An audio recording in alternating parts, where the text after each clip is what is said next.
The battles of Lexington and Concord were the first military engagements of the American Revolutionary War, fought on April 19, 1775, near Boston. On April 18th, about 700 British troops were ordered to march from Boston to Concord to seize an arms depot.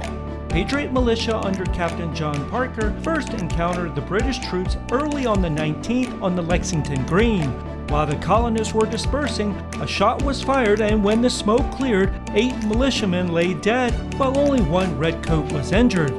The British marched to Concord to seize the arms depot, which had already been empty. The Redcoats and Patriots again faced off at Concord's North Bridge. British troops retreated to Boston, an 18-mile journey, during which over 2,000 Minutemen ambushed the Redcoats, who suffered roughly 250 killed and wounded versus 90 Patriots. 2 months later, the Continental Congress established the Continental Army and officially declared war against Britain a year later, in 1776.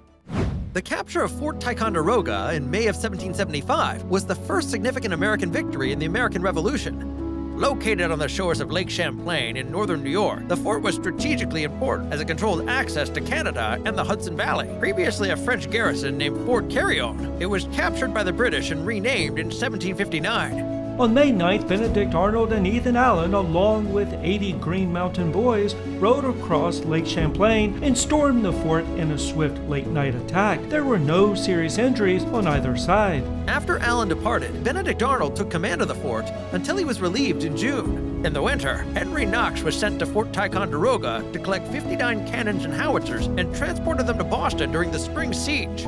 The Patriots held onto the fort until July 1777, when the Redcoats recaptured it. After the Saratoga surrender, the Americans retook control of the fort in November 1777. The Battle of Bunker Hill was the first major battle of the American Revolution. On June 17, 1775, the British attacked the colonial fort overlooking Boston Harbor, hoping to end the siege of Boston and crush the American Rebellion.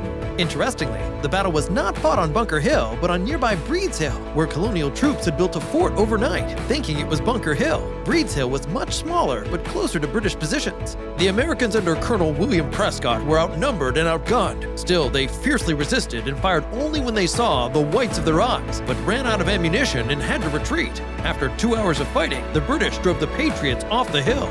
The British won but suffered heavy losses with over 1,000 casualties versus 400 Patriot casualties. The battle boosted the colonists' morale and confidence, showing the Americans could take on the British. King George III responded with the proclamation of rebellion in August, declaring the colonies to be an open and avowed rebellion. The Battle of Quebec was fought on December 31, 1775, and was the first major loss by American forces during the Revolutionary War. The Patriots wanted to take control of Quebec to gain American support in Canada and put pressure on the British before many of the troops' enlistments expired at the end of the year.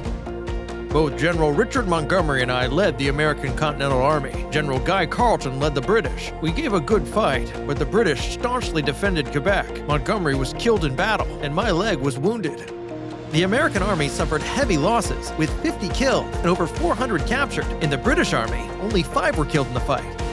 After the battle, the Americans retreated to the outskirts of the city and initiated a blockade. When the British reinforcements arrived in May 1776, however, the Americans retreated. The Battle of Quebec was a significant turning point in the American Revolutionary War. It was the first major defeat for the Americans, and it helped solidify British control over Canada.